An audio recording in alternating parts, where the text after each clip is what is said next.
그래서 인간적으로 아무리 노력해서 이렇게 하가를 통해 이스마엘을 낳았지만 그는 구원의 자녀가 아니라고 하나님이 말씀하시고, 그걸 누가 정했냐는 거예요. 하나님이 태초 이전에 정해놨다는 거죠. 그러니까 누구도 이걸 알 수가 없는 거예요. 하나님의 말씀을 듣고 어떤 사람은 반응하고 어떤 사람은 거듭나고 어떤 사람은 교회로 오게 되고 예수님 믿게 돼요. 놀랍게도 그 과정을 우리가 다 알 수가 없다는 것입니다. 그래서 이스마엘은 육신의 자녀로서 구원에서 제외된 사람을 이스마엘이라는 거예요. 그래서 이스마엘의 후손이 계속 나와 지금 뭡니까? 여러분 아는 이슬람. 그 이슬람은 이스마엘을 적자라 생각해요. 꼭 코란에 보면 그렇대요. 그 선교사님 말로는. 코란에 보면 우리는 이삭이 적자, 즉 하나님의 약속의 아들로 생각하는데 이슬람은 이스마엘이 적자다. 맞이고 그를 통해 한 세상을 이룬 것이 지금의 아랍 계통의 후손들이 됐는데요. 거기 전부 이슬람이에요. 그러니까 여러분 그 이슬람이라고 이상한 종교가 아니에요. 물론 과격해서 막 그런 이 부류들도 있지만 그 아브라함을 믿어요. 하나님을 자기들은 하나님 믿는다 생각해요. 유대교도 하나님 믿는다 생각해요. 근데 이슬람이나 유대교는 예수는 안 믿어요. 예수는 구원자 아니라는 거예요. 그 이슬람에서는 뭐 그래도 큰 이 선지자 정도로 이렇게 생각하고 마지막 선지자를 누구로 생각하냐? 마호멧, 자기 이슬람을 창시한 마호멧을 자기들은 예수님보다 크게 생각하는 거죠. 그래서 어쨌든 그러면서 이 세계적인 3대 종교 이슬람, 또 유대교, 기독교 이 전부 다 하나님을 믿기는 믿어요. 그런데 구원자에 대한 개념이 다릅니다. 그래서 오늘 여기서 사도 바울이 설명하듯이 이스마엘도 아브라함 아들은 맞다. 또 하나님이 사랑으로 태어난 건 맞아요. 그러나 구원의 씨는 아니다. 그리고 이삭은 하나님의 약속의 자녀라는 거예요. 그 이 세상 모든 사람은 하나님을 사랑하지만 저와 여러분들은 하나님 특별히 뭐라 그래요? 구원의 자녀라고 부르는 겁니다. 믿습니까? 네. 그래서 이 세상의 모든 사람은 하나님 사랑으로 태어난 게 맞아요. 근데 끝까지 하나님을 안 믿게 되면 이스마엘처럼 그냥 아브라함의 계통에 태어났지만 구원에서 제외돼요. 하나님의 사랑은 다 태어났지만 예수 안 믿으면 어떻게 됩니까? 그건 다 이스마엘처럼 하나님을 떠난 자녀가 되는 것입니다. 그래서 하나님 말씀을 듣고 반응하고 거듭나고 또 예수님의 이름으로 기도하게 되고 이런 게 보통 일이 아니라는 겁니다. 지금. 그래서 우리가 육체적인 눈으로는 어떤 사람이 거듭날지 또 거듭났는지 알 수가 없어요. 그러니까 우리가 설교를 할 때도 모든 성도들이 하나님 믿고 예수 믿는다 생각하고 설교를 하는 거예요. 그러면 성령이 이 역사를 하는 것이죠. 근데 우리가 만나서 친해도 교회로 오서 해도 안 오는 사람 많아요. 여러분도 그럴 거예요. 한번 전해보면 알아요. 근데 어떤 사람은 왜 이제 불렀냐고, 너 교회 다녔냐고, 한번 가보고 싶다고 따라오는 사람이 있습니다. 근데 그때 하나님이 성령의 역사에서 말씀이 그 속에 들어가고 거듭나게 됩니다. 그걸 어떻게 알겠어요? 아무도 몰라요. 그래서 우리는 누가 거듭날지 모르기 때문에 부지런히 복음을 증거해야 되겠습니다. 그래서 무차별적으로 하나님의 말씀을 증거하는 이유가 거기 있습니다. 오직 하나님의 말씀만이 사람을 거듭나게 하기 때문인 줄 믿습니다. 그래서 금방 눈에 보이는 결과가 없더라도 씨를 자꾸 뿌리듯이 복음의 씨를 뿌려야 돼요. 여러분 주위에 가까운 사람들 맨날 만나면서 무슨 이야기 합니까? 자꾸 그 씨를 뿌려야 돼요. 직접적으로든 간접적으로든 복음의 씨를 뿌리다 보면 어느 날 열매가 딱 맺히는 나무가 있다니까요. 그런 사람이 다 있습니다. 그래요. 요즘에는 이 복음을 전해도 그런 큰 교회에 있는 분들이 이야기하더라고요. 뭐 우리 교회도 작년에 막 전도팀들 와가 나눠보고 저 개인적으로도 뭐 물티슈 나눠줘보고 이러지만은 물티슈도 좀 안 받으려고 그래요. 그리고 어떤 큰 교회에서 막 몇만 개를 돌렸대요. 아무도 연락이 없대요. 요즘엔 정말 있잖아요. 길에 나가서 했는데도 아무도 이렇게 복음을 귀담아 들으려고 하지 않는 시대가 된 것입니다. 성경 그대로예요. 그렇지만 그 중에서도 우리는 안 듣더라도 전해야 될 의무가 있어요. 왜냐? 하나님이 아직까지 주님이 다시 오시지 않았다는 것은 지금도 구원받을 자가 있다는 하나님의 사인인 줄 믿으시기 바랍니다. 그래서 씨 안에 생명이 들어있다는 것을 확실히 믿고 밭에 자꾸 갖다 뿌리듯이 사람들을 만나면 그 마음에 자꾸 복음을 전하시기 바랍니다. 하나님의 사랑을 자꾸 이야기해 주세요. 그냥 교회 가자 하면 사람들이 교회 잘 안 와요 요즘에. 그렇지만 자꾸 사랑을 이야기해 주세요. 하나님은 이렇더라. 하나님 사랑은 이러더라.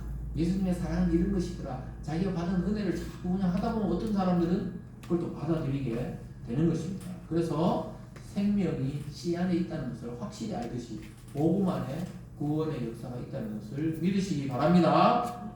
오늘 마지막 세 번째로 보면요, 구원의 신비에 대해서 한 번 더 설명합니다. 앞에 이스마엘과 이삭에 대해서 설명했듯이 사도 바울이 이번에는 야곱과 에서 그 쌍둥이를 들어서 하나님이 이미 뱃속에서 그들이 어떤 선이나 악을 행하지 않았는데도 야곱은 사랑하고 에서는 버렸다, 이렇게 뱃속에서 이야기하셨다는 거예요. 이게 뭡니까? 이게 이제 신학적 용어로 예정론이다, 이렇게 말해요. 안 믿는 자들이 제일 싫어하는 말이 사실은 그겁니다. 이제는 예정되어 있다. 구원받을 자는 구원받고 안 받을 자도 예정되어 있고, 이 말을 가장 싫어하는 교리 중에 하나가 예정론이에요. 그럼 뭐 노력할 필요도 없네, 보통 이렇게 말하는데, 인간의 입장에서 볼 때 예정이라는 단어를 쓰는 거지 몰라요. 아무도 모르는데 그냥 그 용어를 그냥 쓰는 거예요. 하나님이 택하신 자가 있고 버리신 자가 있다. 왜 성경이 그렇게 말을 하니까. 10절부터 13절까지인데요. 제가 한번 읽어드릴게요. 10절부터 이렇게 말합니다. 그뿐 아니라 또한 리브가가 우리 조상 이삭 한 사람으로 말미암아 임신하였는데 그 자식들이 아직 나지도 아니하고, 그 태어나지도 않았다는 거예요. 무슨 선이나 악을 행하지 아니한 때에, 그러니까 태어나서 뭐 선하거나 악한 사람이 아닌데 택하심을 따라 되는 하나님의 뜻이, 거기 뭐라 그래요? 행위로 말미암지 않고 오직 부르시니로 말미암아 서게 하려 하사 리브가에게 이르시되 큰 자가 어린 자를 섬기리라 하셨나니 기록된 바 내가 야곱은 뭐라 그래요? 야곱은 어떻게 해요? 나오잖아요. 야곱은 사랑하고 에서는 미워하였다. 13절에 그렇게 이야기하고 있죠. 그래서 내가 야곱은 사랑하고 에서는 미워하였다. 하나님이 그렇게 이야기하는 거예요. 막 있잖아요. 이 리브가가 임신했을 때 뱃속에서 막 전쟁이 일어났어요. 뱃속에서 아이 쌍둥이가 뵀는데 막 충돌하는 거예요. 막 치고받고 뱃속에서부터. 하나님이 막, 그러니까 아니 저 이삭이 기도하니까 이게 뭔 일입니까? 하니까 하나님이 뱃속에 두 민족이 있다, 이렇게 이야기했어요. 그러니까 야곱은 하나님의 택한 자로서 하나님이 사랑하고 에서는 미워했다, 이렇게 번역해서 그렇지, 미워했다는 게 막 우리 인간들이 미워하는 그런 말이 아니고 버려두셨다, 이런 말을 써요. 그들이 태어나기도 전에, 선과 악을 행하기도 전에 그렇게 했다는 거예요. 근데 우리 보통 사람들은 아주 유명한 스님, 유명한 신부님, 유명한 목사님들, 아주 거룩하게 사신 그런 분들은 막 우리보다 뭔가 대단하고 선을 행했으니까 막 천국도 더 좋은 천국 갈 것 같고 자꾸 이래 생각한단 말이에요, 사람들이. 그런 게 아니라고 지금 이야기하고 있어요. 인간적으로 보면 야곱보다 에서가 더 멋있어요. 남자답고 가슴에 털이 있고 맨날 라각락하면 막 짐승을 잡아오니까 이삭은 눈이 어두웠을 때 얼마나 이 자기 맏아들을 좋아했는지 몰라요.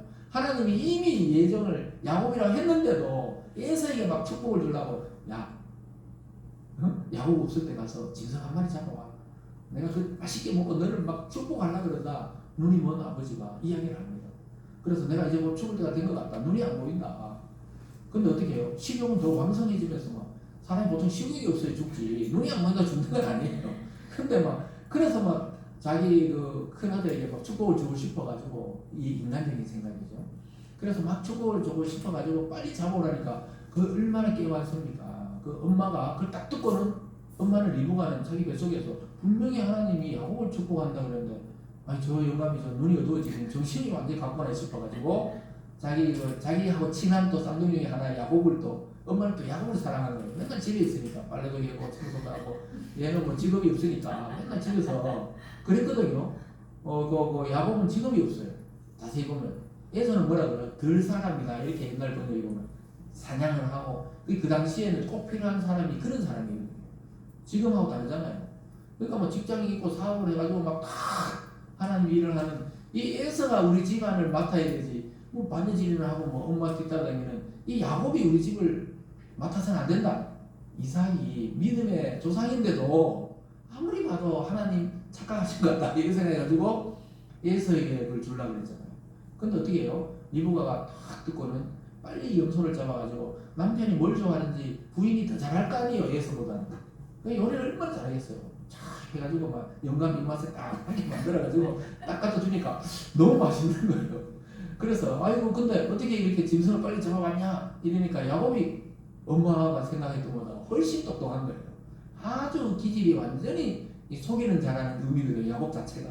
아버지 하나님이 아버지 하나님이 나를 이렇게 선한 길을 내가 금방 짐승을 잡았습니다. 그래? 근데 목소리는 야곱 같은데 그러니까 팔을 한번 내보라고 눈이 어두니까 이 대비가 다 돼 있었습니다. 저 엄마가 얼마나 또 리브가가 얼마나 또 영감의 머리 위에 있습니까? 그러니까 염소 잡은 걸로 팔을 털이 완전 짐승털 같이 해서 많았거든요. 그 야곱의 팔은 털이 하나도 없잖아요. 이 털이 맨지맨지가 야곱이 털이 없거든요. 그래서 우리 지아는 아빠 보고 맨날 아빠 팔에 털이 없네. 야곱이네 야곱이. 저는 팔에 털이 없거든요. 야곱 계통이네. 그래서 자기는 막 털이 많다고 이러는데 그래서 털을 이렇게 더듬어 보니까 더 헷갈려 버렸어요. 차라리 음성으로 판단해야 되는데 팔을 잡는 바람에 더 헷갈리는 거예요. 왜냐하면 팔은 에서의 팔이거든. 성경이 그렇게 기록되어 있어요. 팔은 에서의 팔인데 음성은 야곱이로다. 그 말이 뭡니까? 억수로 헷갈린다 이 말이에요 지금. 그래서 그냥 애따 모르겠다고 맛있게 먹었으니까 축복을 해버렸어요. 축복을 하고 나오자마자 걸레벌떡 이제 에서가 아버지 짐승 잡아 왔으니까 니 누구? 이렇게 된 이야기가 이제 창세기에 나오죠. 니 누구? 그러니까 아버지 아들 에서 아닙니까? 하니까 아니 좀 전에 에서 왔는데 축복 다 줬는데 하니까 막 울고 하면서 에서가 나도 축복을 달라 그러니까 뭐 거의 저주에 가까운 축복이 막 왜냐하면 야곱에게는 막 땅의 기름짐이와 하늘에 뭐 축복이고 하늘에 이런데 니들 막 가시가 넘칠 것이고 막 이런 축복이 막 나와버려요. 축복인지 저주인지. 왜 그랬습니까? 이렇게 인간적으로 축복을 받고 인간적으로 막 해보려고 했는데 다 실패해요. 야곱도 옳지 않았고 에서도 옳지 않았어요. 근데 결국은 하나님이 야곱을 나중에 외삼촌 집에 종살이를 막 21년 동안 시켜가지고 철이 들게 해요. 그리고 약복강 넘어오면서 하나님의 사자가 환도배를 딱 쳐가지고 다리를 절면서 그때 그때야 야곱의 이름이 이스라엘, 하나님을 이긴 자, 이런 하나님의 이름을 주면서 이 이스라엘의 실제 조상 12지파의 조상의 아버지로 삼는 겁니다. 그 과정이 엄청 길었어요. 그렇지만 이미 뱃속에서 오래전에 하나님이 야곱은 사랑했고 에서는 버려뒀다. 이렇게 예정했다는 거예요. 저와 여러분이 지금 예수님 믿는 것은 이미 장세전에 하나님의 가슴에 품었던 계획이 실행된 거예요. 지금 이 시대에. 믿습니까? 그래서 이것이 구원의 신비라고 지금 이야기하고 있습니다. 그래서 우리는 알 수가 없는 거예요. 그래서 기독교 집안에 태어나는 것은 축복이죠. 그러나 나중에 믿고 안 믿고에 참 그게 생기거든요. 나중에 어릴 때 막 저희 형제들도 다 다니다가 지금 왜 안 다니는지 모르지만 뭐 계속 기도하는데 다시 돌아오기를 기도하고 있습니다. 그래서 하나님이 분명히 선택하고 그래 여러분도 지나가다가 저 사람은 선택했나 유기했나 우리 눈으로 그렇게 하면 안 된다니까요. 예? 지금 이삭과 리브가처럼 자기들 눈으로 얘가 축복받아야 된다. 하나님 얘가 축복받아야 된다. 둘 다 틀렸어요. 하나님이 하나님 마음속에 가지고 있는 계획이지 그걸 이론적으로 그냥 예정론 이렇게 말하는 것이 우리가 말하듯이 뭐가 운명론처럼 딱 정해지는 게 아니에요. 하나님의 그 세계는 계속 유동적이고 역동적입니다.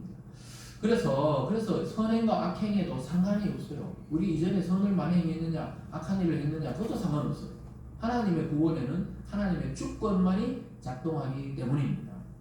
그래서 인간적으로 눈으로 보면 불공평하죠. 엄청 불공평합니다. 그런데 불공평한 것도 없어요. 원래 아담 이후로 타락된 인간은 모두 지옥 가야 되는 게 정상이잖아요. 근데 그 중에 하나님이 누구를 선택해가지고 하나님 나라로 데려가는 것은 그건 우리가 말할 필요가 없는 거예요. 그래서 들판에 그 짐승들 중에 보면 사자가 이 노루 중에 한 마리만 딱 선택하지 모두를 막 잡아먹지는 않거든요. 그런 거랑 비슷해요. 하나님이 열심히 우리를 쫓아와서 딱 무는 거예요. 저와 여러분은 하나님의 거룩한 그 입에 탁 물린 겁니다. 믿습니까? 네. 뭔가 이게 좀 이해가 됩니까? 이 구원이라는 게 참 어려워요. 저도 뭐 어릴 때부터 지금까지 성경을 보고 교회 다녀도 구원이라는 게 참 어려워요. 아니 이게 이해한다는 게 이해의 영역이 아니고 믿음의 영역이에요. 그냥 받아들이는 거예요. 하나님 나를 구원하셨구나. 왜냐하면 교회 안 가고 예배 안 드리면 찝찝하고 죽을 것 같고 답답하고 이러니까 또 교회를 가게 되고 또 가게 되고 그런 거 보면은 하나님이 하나님의 자녀로 택했구나. 어떤 사람은 교회 가는 게 또 답답하고 미칠 것 같고 죽을 것 같고 이러다 안 와요. 그러니까 그냥 안 오니까 자유롭대. 자유롭게 살다가 그냥 자유롭게 지옥 가는 거지. 그러니까 그걸 우리가 어떻게 안다는 거예요. 그래서 여러분들 전도를 하되 부담은 갖지 마세요. 이 결과에 대해서 우리가 부담을 못 가지면은 목회도 할 수 없고 전도도 할 수 없어요. 그래서 하나님의 가슴 속에 있는 계획을 우리가 어떻게 알겠습니까? 우리가 사람의 마음속에도 지금 뭘 생각하는지 모르는데 여러분이 지금 저를 다 쳐다보고 있지만 정말 뭘 생각하고 있는지는 저는 모르잖아요. 예? 지금 쳐다보고 있지만은 끝나고 뭘 먹을까 생각하는지 아니면 말씀을 듣고 있는지 모르는 것처럼 우리가 그 위대하고 거대하고 전능하신 하나님의 계획을 다 알 수 없기 때문에 성경을 통해서 우리에게 주신 그 계시 정도만 그거에 대해서도 다 모르지만 그걸 통해서 그냥 이해하는 겁니다. 그래서 결정적인 순간에 복음을 듣고 거듭나서 예수님을 믿게 하는 것은 하나님의 일입니다. 성령의 역사예요. 그래서 예수님 믿는다는 것이 기적 중에 기적인 줄 믿으시기 바랍니다. 우리가 전도 잘해서 다른 사람의 구원받는 게 아니에요. 하나님이 계획하신 때에 우리가 그 순간에 그냥 그 도구로 잠시 사용되었을 뿐입니다. 그래서 막 전도 방법론, 전도 막 하는 간증들 이게 너무 많이 들을 필요는 없어요. 각자가 하나님이 하시는 방식이 있기 때문입니다. 사랑하는 성도 여러분, 우리는 왜 이 자리에 앉아서 하나님을 믿게 되었고 구원받게 되는지 우리도 잘 모를 때가 많아요. 그런데 분명한 사실은 하나님이 우리의 일생을 서서히 우리 일생을 보고 계시다가 어느 순간에 딱 잡아야 되는지 아시고 그 순간에 누군가를 통해 순간적으로 하나님의 자녀로 딱 이미 작정하셨지만 그때 싹 하나님의 자녀로 교회 공동체로 싹 내려오시는 거예요. 이게 신비라니까요. 전혀 교회 갈 것 같지 않은 사람이 어느 날 싹 예수님을 믿게 됩니다. 그게 하나님이 두시는 방식입니다. 하나님의 영광을 위해서 우리를 구원해 준 줄 믿습니다. 그래서 우리가 할 수 있는 것은 구원의 은혜에 기뻐하고 감사하고 예배드리고 찬양 돌려드리면 되는 거예요. 우리들의 가족과 친척과 사랑하는 사람들이 아직 믿고 있지 않지만 여러분 우리가 그들을 위해서 우리 일생 다 할 때까지 그들이 구원받기 위해서 기도해야 되는 것이 또 우리의 의무이기도 합니다. 그래서 복음을 계속 씨를 뿌릴 필요가 있어요. 그러나 그 결과는 하나님께 달려 있습니다. 오늘 말씀을 통해서 여러분 정말 이 구원의 신비를 믿고 또 구원의 받은 것에 대해서 감격을 하면서 한 주 동안도 승리하는 우리들 되기를 바랍니다. 기도하겠습니다. 사랑의 하나님 아버지 감사합니다. 이 구원의 신비를 우리도 다 알 수 없지만 오늘 사도 바울의 고백처럼 우리가 전하지만 그 결과에 대해서는 하나님께서 책임지겠다고 말씀하고 있습니다. 하나님 우리의 인생을 통해 수많은 사람들에게 복음이 전해지게 하여 주시고 우리와 같이 구원받고 하나님의 자녀가 되는 수많은 사람을 보게 하여 주시옵소서. 감사드리며 예수님 이름으로 기도드리옵나이다. 아멘. 우리 다같이 301장 찬양하면서